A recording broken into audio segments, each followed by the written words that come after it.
আজি শিৱসাগৰলৈ যাব মুখ্যমন্ত্ৰী ডক্টৰ হিমন্ত বিশ্ব শৰ্মা। প্ৰয়াত কবি পদ্মধৰ চলিহা আৰু সেউজ কোঁৱৰ পৰাগ চলিহাৰ মূৰ্তি উন্মোচন কৰিব মুখ্যমন্ত্ৰীয়ে। ছাত্ৰ-ছাত্ৰী, শিক্ষক, অভিভাৱকৰে মত বিনিময় কৰিব মুখ্যমন্ত্ৰীয়ে। শিৱসাগৰ কলেজৰ প্লেটিনাম জুবিলিৰো উদ্বোধন কৰিব মুখ্যমন্ত্ৰী ডক্টৰ হিমন্ত বিশ্ব শৰ্মাই।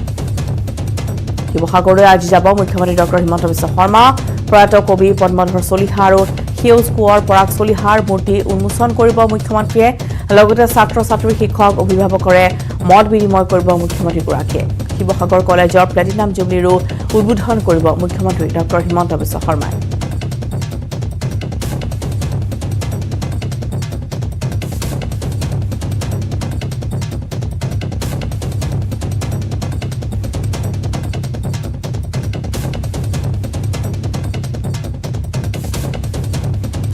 আৰু পূৰ্বতে সম্প্ৰচাৰ আছে আমাৰ শিৱসাগৰ সাংবাদিক প্ৰদীপ গগৈ।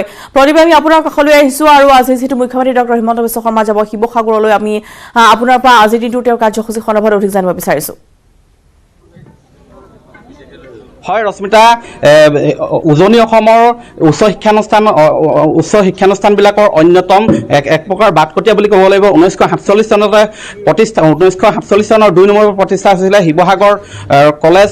আৰু জয়সাগৰ ঐতিহাসিক জয়সাগৰ পুখুৰীৰ পাৰত অৱস্থিত এই শিৱসাগৰ কলেজৰ যোৱা 2 নৱেম্বৰত 75 বৰ্ষত ভৰি দিলে আৰু যাৰ বাবে মহাৰজা জয়ন্তীৰ ব্যাপক কাৰ্যসূচী গ্ৰহণ কৰা হৈছে। আৰু আজি বিশেষকৈ আজিৰ দিনটোত ইয়াত পোনপ্ৰথমে মই পৰিৱেশ দেখুৱাবলৈ আহ্বান জনাইছোঁ কেমেৰা পাৰ্চনক যে এয়া দেখিছে যে এয়া হৈছে শিৱসাগৰ কলেজৰ চৌহদত কিছু সময় পিছতে ৭৫খন পতাকা ইয়াত উত্তোলন কৰিব ৭৫গৰাকী বিশিষ্ট ব্যক্তিয়ে, যিহেতু ৭৫ সংখ্যক বৰ্ষত ভৰি দিছে শিৱসাগৰ কলেজে।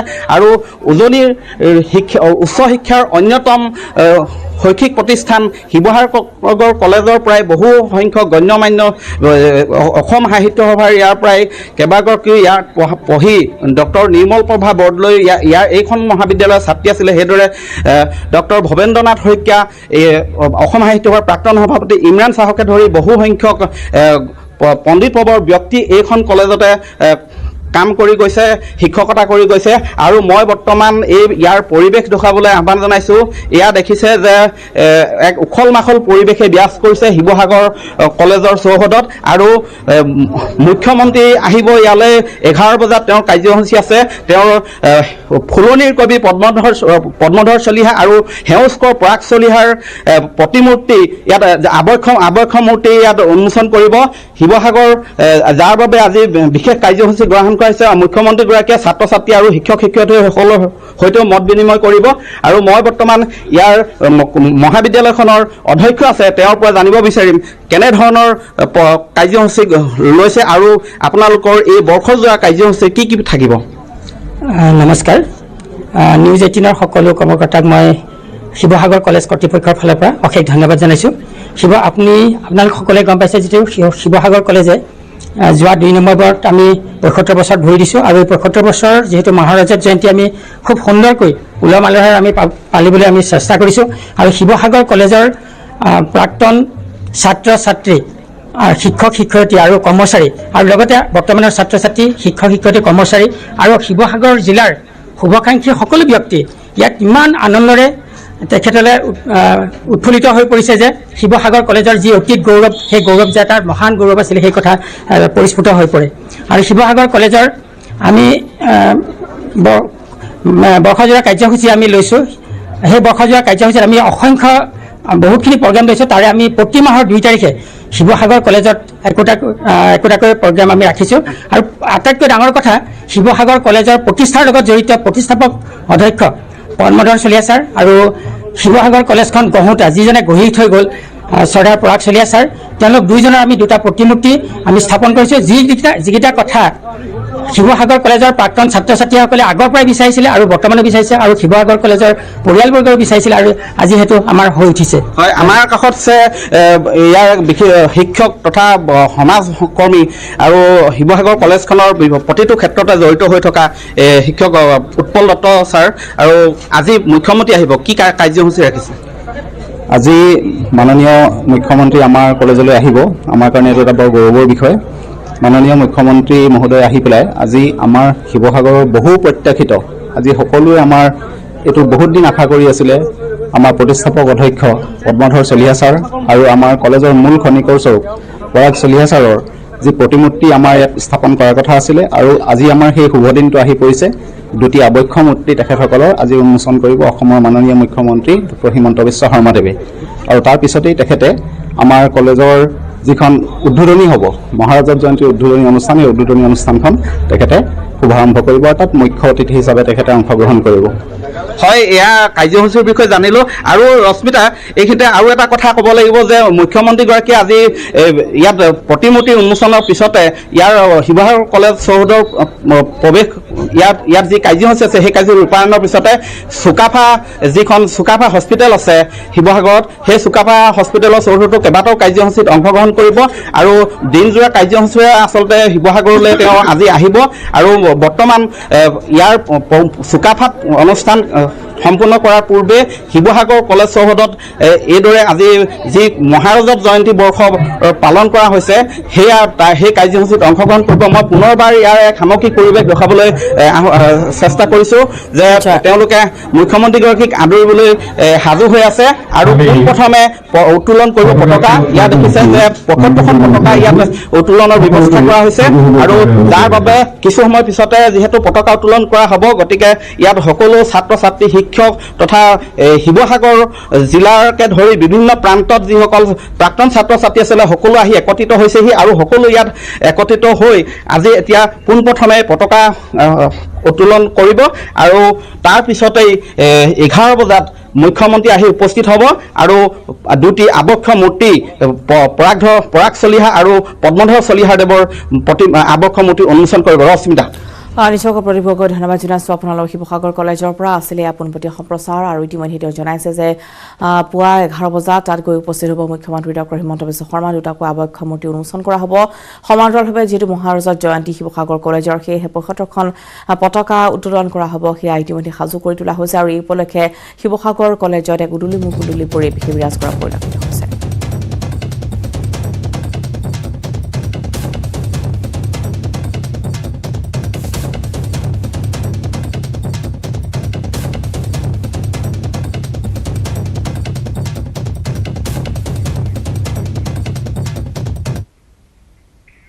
খবৰ দিছা বাতৰ সময় হৈছে আন এটি বিৰতিৰ।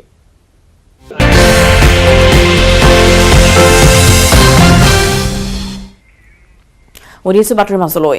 ৰঙিয়াৰ টটাৰকুছিত বৰলীয়া নৈৰ ভয়াৱহ খহনীয়া। প্ৰবল খহনীয়াৰ বাবে 20টাতকৈ অধিক পৰিয়ালৰ ভেটি মাটি জাহ গৈছে নৈৰ বুকুত। নৈপৰীয়া ৰাইজে বৰলীয়া নৈৰ ভয়ংকৰ খহনীয়াৰ তাণ্ডৱ দেখি আতংকিত হৈ পৰিছে। কেইবাশ বিঘা কৃষিভূমি আৰু বহু মূল্যৱান গছ গছনি নৈত বিলীন হৈ গৈছে, যাৰ বাবে অঞ্চলটোৰ অৰ্ধশতাধিক পৰিয়ালৰ জীৱন জীৱিকালৈ গভীৰ সংকট কঢ়িয়াই অনা বৰলীয়া নৈৰ খহনীয়া ৰোধৰ বাবে চৰকাৰ, প্ৰশাসন তথা জলসম্পদ বিভাগে কোনো পদক্ষেপ গ্ৰহণ কৰা নাই বুলি ক্ষোভ উজাৰিছে অঞ্চলবাসীয়ে। আগবঢ়াইছো এই খবৰত ইনামুল ইছলামৰ এক ৰিপৰ্ট। হয়, মই আছোঁ ৰঙিয়া টটাৰকুছিত। খহনীয়াই জটিল ৰূপ ধাৰণ কৰিছে টটাৰকুছি অঞ্চলত। বৰলীয়া নৈৰ পানীয়ে সহায় নিছে এফালৰ পৰা। সমস্যাত পৰিছে স্থানীয় লোকসকল। কাণ সাৰ নাই জলসম্পদ বিভাগৰ। বিভাগীয় কৰ্তৃপক্ষক নিবেদন কৰাৰ পিছত আহি প্ৰত্যক্ষ কৰি যায়, কিন্তু তাৰ পিছতো কোনো ধৰণৰ ব্যৱস্থা গ্ৰহণ নকৰাৰ অভিযোগ উত্থাপন হৈছে। আমাৰ লগত স্থানীয় লোক আছে। আৰু কেনেধৰণৰ সমস্যা হৈছে আপোনালোকৰ? সমস্যা মানে এইটো যেতিয়া বাৰিষা আহে, মানে এবাৰ পানী বাঢ়িলে একটাতকৈ বেছি ভাঙি যায়। এইবাৰতো বহুত ভাঙিলে, 4-5টাৰ ভাঙি আহিলে। কাষৰ মানুহখিনি থকা মানে অসুবিধা হৈছে। আৰু মানে যিটো দেখা গৈছে এইবাৰ যদি পানী আহে, মানুহ মানে এই ৰাস্তা খহি যাব। ৰাস্তাৰ কাষৰ মানুহখিনি মানে বিপদত পৰিব আৰু কি। জলসম্পদ বিভাগৰ মানুহে আহে, চাই যায়, ভিডিঅ' কৰি লৈ যায়, কৰিম বুলি কয়। আজিলৈকে কিন্তু কামত হাত দিয়া নাই। আছে গৰু নাবাই হাল, থকাতকৈ নথকাই ভাল, তেনেকুৱা অৱস্থা হৈছে জলসম্পদ বিভাগত। আহি প্ৰত্যক্ষ কৰি যায়, কিন্তু ব্যৱস্থা গ্ৰহণ নকৰে। তাৰপিছত যিসকল লোকৰ খেতিপথাৰ আছে, খেতিপথাৰসমূহ সম্পূৰ্ণ নদীৰ বুকুত জাহ গৈছে। ঘৰ বাৰী সম্পূৰ্ণ নদীৰ বুকুত জাহ যোৱা পৰিলক্ষিত হৈছে। আমাৰ লগত কিছুসংখ্যক মহিলা আছে। বাইদেউ, আপোনালোকৰ কেনেকুৱা সমস্যা হৈছে? সমস্যা তাৰমানে আমি গৰীব মানুহ, অলপ মাটি লৈছোঁ, এতিয়া আমাৰ ঘৰ বাৰী ভাঙি যাই আছে। এতিয়া চৰকাৰে আকৌ হেৰি নকৰে, মানুহগিলা চাই যায় সদায়, আকৌ গুৰুত্বই নেদে। 3 বছৰ হৈ গেল এনেকে চাওঁতে বানপানী হোৱা নাই, বৰষুণৰ পানীতে ভাঙি যাই আছে। হয় বাৰিষা বুলি কথা নাই, বৰষুণ দিলেও এনেধৰণে খহনীয়াৰ সৃষ্টি হোৱা পৰিলক্ষিত হৈছে আৰু তাৰপিছত যিসকল লোক আছে সমস্যাত পৰিছে তেওঁলোকে উজাগৰে নিশা কটাবলগীয়া হয়। বাৰিষাৰ সময়ত যি ধৰণে খহনীয়াৰ সৃষ্টি হৈছে তাৰপিছতো ব্যৱস্থা গ্ৰহণ নকৰাৰ অভিযোগ উত্থাপন হৈছে। আমাৰ লগত কেইগৰাকীমান মহিলা আছে, বাইদেউ কেনেকুৱা সমস্যা আপোনালোকৰ?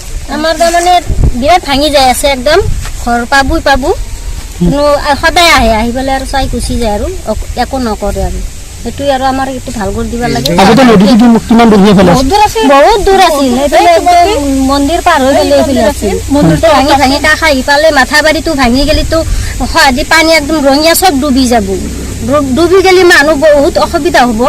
সেইকাৰণে চৰকাৰক বহুত ক'লো আৰু কিবা কৰি খহনীয়াৰ ফলত নদীৰ যি বৰলীয়া নৈ আছে, বৰলীয়া নৈৰ অন্য ঠাইত সোঁত বোৱা পৰিলক্ষিত হৈছে। তাৰপিছত প্ৰত্যেক বছৰে এনেধৰণে খহনীয়াৰ সৃষ্টি হোৱা পৰিলক্ষিত হৈছে। আৰু যদি আৰু এইবাৰ বাৰিষাৰ সময়ত যদি সেই জলসম্পদ বিভাগে ব্যৱস্থা গ্ৰহণ নকৰে তেতিয়াহ'লে যি ইয়াত পথ এতিয়া আছে গুৰুত্বপূৰ্ণ পথ, সেই পথটো বান্ধি উটুৱাই লৈ যোৱাৰ একেবাৰে খহনীয়াৰ সৃষ্টি হ'ব বুলি ৰাইজে শংকা কৰিছে আৰু জলসম্পদ বিভাগৰ বিৰুদ্ধে ক্ষোভ উজাৰিছে। কিয়নো জলসম্পদ বিভাগে বাৰিষাৰ সময়ত আহি ধৰণে প্ৰত্যক্ষ কৰি যায়, পৰিদৰ্শন কৰি যায়, কিন্তু ব্যৱস্থা গ্ৰহণ নকৰাৰ অভিযোগ উত্থাপন হৈছে, ক্ষুব্ধ হৈ পৰিছে আৰু ৰাইজে বিচাৰিছে যি ধৰণৰ ততাৰগুচি অঞ্চলত খহনীয়াৰ সৃষ্টি হৈছে ইয়াত যাতে ৰোধ কৰাৰ ক্ষেত্ৰত ব্যৱস্থা গ্ৰহণ কৰে তাৰ বাবে আহ্বান জনাইছে। ঠিকনাবিহীন হোৱাৰ পথত ডিমৌৰ এখন বিশেষ গাঁও, যিখন গাঁৱৰ বাসিন্দাসকলে বিগত 50 বছৰৰ পৰা বৰ্তমানলৈকে 3-4বাৰকৈ সলাইছে নিজৰ ঠিকনাৰ লগতে একমাত্ৰ জৰাজীৰ্ণ পথছোৱা।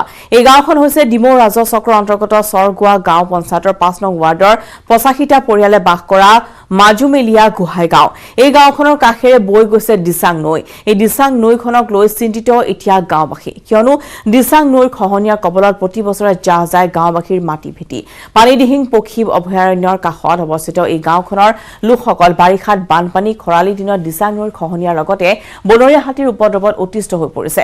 মুখ্যমন্ত্ৰী আৰু মন্ত্ৰী পীয়ুষ হাজৰিকাক অতি শীঘ্ৰে খহনীয়া ৰোধ কৰাৰ আহ্বান জনাইছে গাঁওবাসীয়ে।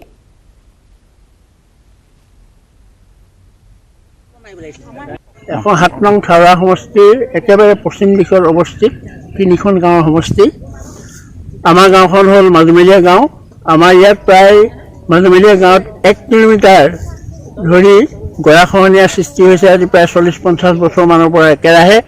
আৰু এতিয়ালৈকে আমি এই যিখন আমাৰ সন্মুখত নদী আছে দিচাং নদী এখন, এই দিচাং নদীখনৰ সিপাৰত আমাৰ ঘৰ বাৰী আছিল।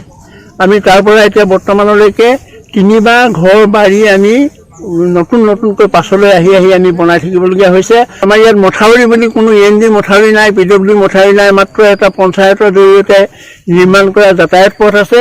সেই পথটোৰ ওপৰেদি দিচাং নদীৰ পানী বাগৰি আমাৰ গোটেই ঘৰ দুৱাৰ উটুৱাই নিয়ে, গৰু ছাগলী উটুৱাই নিয়ে, আমাৰ বাৰী সম্পূৰ্ণ নষ্ট হয়। গতিকে আমি চৰকাৰক অনুৰোধ কৰোঁ যে আমাক ইয়াত অতি সোনকালে এই গৰাখহনীয়াৰ এটা প্ৰতিৰোধ ব্যৱস্থা বিভাগীয় কৰ্তৃপক্ষৰ জৰিয়তে কৰি আমাৰ এই অঞ্চলৰ এই মানুহখিনিক যাতে খাই জীয়াই থাকিব পৰা এটা ব্যৱস্থা কৰে। অত্যাৱশ্যকীয় সামগ্ৰীৰ লগতে মানুহৰ জীৱনদায়িনী ঔষধৰ দাম বাঢ়িছে হুৰাহুৰে। প্ৰতিবিধ ঔষধৰ দাম শতকৰা 30 টকালৈ বাঢ়িছে। ঔষধৰ চৰা দামে বিপাঙত পেলাইছে দৰিদ্ৰ জনসাধাৰণক। শিশুসকলৰ পুষ্টিকৰ খাদ্যৰ দাম শতকৰা 30 টকাৰ পৰা 40 টকালৈ বৃদ্ধি পাইছে। এফালে খাদ্য সামগ্ৰী, আনফালে ঔষধৰ বৰ্ধিত মূল্যই জুৰুলা কৰিছে সৰ্বসাধাৰণ ৰাইজক। লগতে মানুহৰ জীৱনদায়িনী যি ঔষধ, সেই ঔষধৰ অত্যাধিক মূল্যই জুৰুলা কৰিছে সাধাৰণ জনতাক। যিসকল ৰোগীয়া লোক আছে তেওঁলোকৰ কাৰণে অশনি সংকেত আহিছে, যিহেতু প্ৰতিবিধ ঔষধত 100 টকাত 5 টকা 10 টকাকৈ বাঢ়িছে।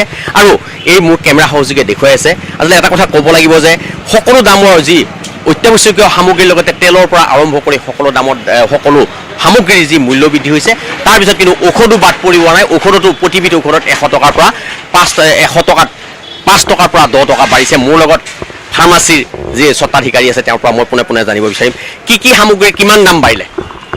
বিশেষকৈ ধৰক ডায়েবেটিছৰ ঔষধৰ দাম বাঢ়িছে, ভিটামিন দাম বাঢ়িছে, প্ৰেছাৰৰ দাম বাঢ়িছে, শতকৰা 5% 10%কৈ দাম বাঢ়িছে। সেই সৰু সৰু ল'ৰা ছোৱালীৰ খাদ্য সামগ্ৰীৰ দাম কিমানকৈ বাঢ়িছে? ফুড আইটেমৰ বহুত দাম বাঢ়িছে। কিমান বাঢ়িছে? 30%, 50%কৈ বাঢ়ি গৈছে দাম, 10% এনেকুৱা বাঢ়িছে। এই দাম বঢ়াৰ ফলত আপোনাৰ দোকানত গ্ৰাহকৰ সংখ্যা কমিছে নে বাঢ়িছে? গ্ৰাহকৰটো এতিয়া ফুড আইটেমটো ধৰক বাচ্ছা এইটো লাগিবই, সেইটোতো আৰু বেছি হ'লেও ল'ব, কম হ'লেও ল'ব। হ্যাঁ কিন্তু ধৰক সেনে কোনো নাই দাম এনে বাঢ়াৰ কাৰণে মানুহ কাষ্টমাৰ লৈয়ে আছে কিন্তু অলপ কষ্ট পাইছে মানুহে ঔষধৰ দাম যদি এইদৰে বৃদ্ধি হয় তেতিয়া কি হ'ব ৰোগীসকলৰ দুখীয়া ঘৰৰ ৰোগীসকলৰ কেনেকুৱা অৱস্থা হ'ব নাই দুখীয়া ঘৰৰ ৰোগীসকল তেখেতসকলে মৰি থাকিব লাগিব তাত কি হ'ব আৰু বেলেগটো একো নাই মৰি থাকিব লাগিব ঔষধ কিনিব লাগিব যায় যদি দাম বাঢ়ে দাম বেছি হয় তেতিয়াহ'লে মৰি থাকিব লাগিব সেয়ে আমি চৰকাৰখনে এটাই কথা কৈছে যদি প্ৰকৃতভাৱে ৰাইজক ভাল পায় অত্যাৱশ্যকীয় সামগ্ৰীয়ে নহয় ঔষধে হওক বা অত্যাৱশ্যকীয় সামগ্ৰীৰ মূল্য বৃদ্ধি নিয়ন্ত্ৰণ কৰক এইখিনি আমাৰ ক'বলগীয়া হয় এটা কথা ক'ব লাগিব যে এইদৰে আচলতে গ্ৰাহকসকলে প্ৰতিক্ৰিয়া প্ৰকাশ কৰিছে এইখন দোকান কলাগাঁও চহৰৰ একমাত্ৰ ভাল ডাঙৰ দোকান বুলি ক'ব লাগিব এই দোকানখনত যিহেতু প্ৰায় 30% অধিক যি মানুহৰ সমাগম কমি গৈছে যিহেতু সকলো ফালৰ পৰা সকলো সামগ্ৰীৰ দাম অত্যাধিক হাৰত বৃদ্ধি হৈছে আৰু যাৰ ফলত যিসকল দুখীয়া দৰিদ্ৰ লোক আছে তেওঁলোকে ঔষধ কিনাৰ পৰা বিৰত থাকিব লগা হৈছে যাৰ ফলত 30%তকৈ অধিক লোক কমি গৈছে আৰু এইদৰে আচলতে সকলো ফালৰ পৰাই জনসাধাৰণক ৰাম টাঙোন সোধোৱা পৰিলক্ষিত হৈছে অসম অৰুণাচল সীমান্তৰ গহপুৰৰ ৰাজগড়ত থকা আৰক্ষী তালাচী চকীৰ গৃহৰ জৰাজীৰ্ণ অৱস্থা দৰ্জা খিৰিকীৰ ফ্ৰেমহে আছে নাই দৰ্জা খিৰিকীৰ পাল্লা গৃহটোৰ ওপৰৰ চিলিঙো ভাঙি চিঙি নাইকিয়া হৈ পৰিছে আওপুৰণি গৃহটোৰ জৰাজীৰ্ণ কোঠাৰ লগতে আছামী ৰাখিব লগা লকাপতে থাকি কৰ্তব্য সম্পাদন কৰি আহিছে আৰক্ষীৰ কনিষ্টবলসকলে গৃহটোৰ বাৰাণ্ডাত তিৰপাল লগাই ৰন্ধা বঢ়া কৰি থকা আৰক্ষীসকলৰ অনাময় ব্যৱস্থাও অতি পুতৌজনক যি সময়ত অসম চৰকাৰে অসম আৰক্ষীক আধুনিকৰণৰ কথা কৈ থাকে তেনে সময়তে গহপুৰৰ ৰাজগড় তালাচী চকীত কেনেদৰে আৰক্ষীসকলে দিন নিশা পাৰ কৰিবলগীয়া আছে তাক দেখুৱাবলৈ উপস্থিত হৈছে মোৰ সতীৰ্থই দেখাব এই মুহূৰ্তত অতি গুৰুত্বপূৰ্ণ এখন আউটপোষ্ট কাৰণ অসম অৰুণাচল সীমান্তৱৰ্তী এই আউটপোষ্টখন আৰু অতি ব্যস্ততাপূৰ্ণ কিন্তু ইয়াৰ যিসকল কৰ্মৰত আৰক্ষী বা আৰক্ষী বিষয়া থাকে কেনেদৰে আচলতে তেওঁলোকে সময় পাৰ কৰিবলগীয়া হয় তেওঁলোকৰ ভালকৈ থাকিবলৈ ঠাই নাই বা এসাঁজ ৰান্ধি খাবলৈ তেওঁলোকৰ স্থানৰ অভাৱ আৰু তেনেকৈ ৰ'দ বৰষুণ কাটি কৰি তেওঁলোকে নিজৰ কৰ্তব্য সম্পাদন কৰিবলগীয়া হৈছে বছৰ বছৰ ধৰি কিন্তু অতি গুৰুত্বপূৰ্ণ এই ৰাজগড় আৰক্ষী তালাচী চকীখন এনেকৈ থাকিবলগীয়া হৈছে আৰু এই লকআপৰ ভিতৰত আৰক্ষীয়ে শুবলগীয়া পৰিৱেশৰ সৃষ্টি হয় মোৰ সতীৰ্থক দেখাবলৈ কৈছোঁ এয়া হৈছে লকআপ য'ত কয়দী ইয়াত ৰাখে য'ত আছামী ৰখা হয় কিন্তু তেনে এই লকআপৰ ভিতৰত এতিয়া আৰক্ষীয়ে নিজেই শুবলগীয়া হৈছে ঠাইৰ অভাৱ যথেষ্ট জৰাজীৰ্ণ উপায়বিহীন এইসকল আৰক্ষী কিন্তু কোনো ধৰণৰ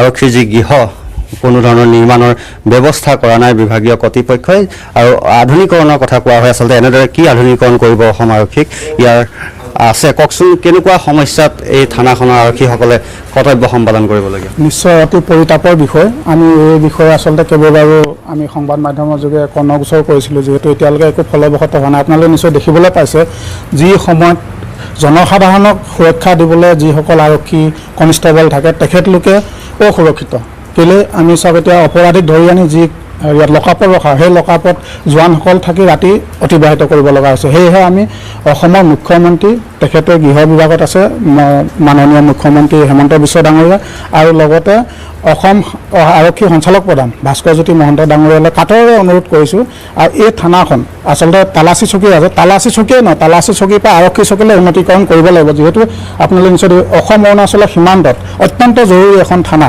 এই থানাখনৰ পৰা আমি আটাইতকৈ সুখী হৈছোঁ খুব আগত যি আমাৰ ইয়াত বহুত অপৰাধ কিবা হৈছিলে এতিয়া এই থানাখনৰ পৰা কমচে কম অকণমান আমি শান্তিত থাকিব পাৰিছোঁ সেয়েহে নিশ্চয় আৰু আছে কওকচোন কি ক'ব হয় ধন্যবাদ থাকিল আমি আমাৰ ফালৰ পৰা আমি এটা কথা ক'ব বিচাৰোঁ যে আমি অসম অৰুণাচল সীমা আউটপোষ্টৰ আমাৰ অতিতকৈ জড়িত আমি কাটৰণে আমাৰ হেমন্ত বিশ্ব শৰ্মা ছাৰক অনুৰোধ জনাইছোঁ গতিকে এই থানাখন যে আমাক যেনে মেৰামতি কৰি দিয়ে আমি তাৰে অনুৰোধ জনাইছোঁ অৰুণাচল গহপুৰৰ পৰা পলাশ ফুকনৰ ৰিপৰ্ট সময় হৈছে গুড মৰ্ণিং 18 পৰা এতিয়া বিদায় লোৱাৰ নমস্কাৰ Kumar Engineering Power Dealer now with free registration, insurance and easy finance. Contact Skylight Automotive Private Limited 7002845016.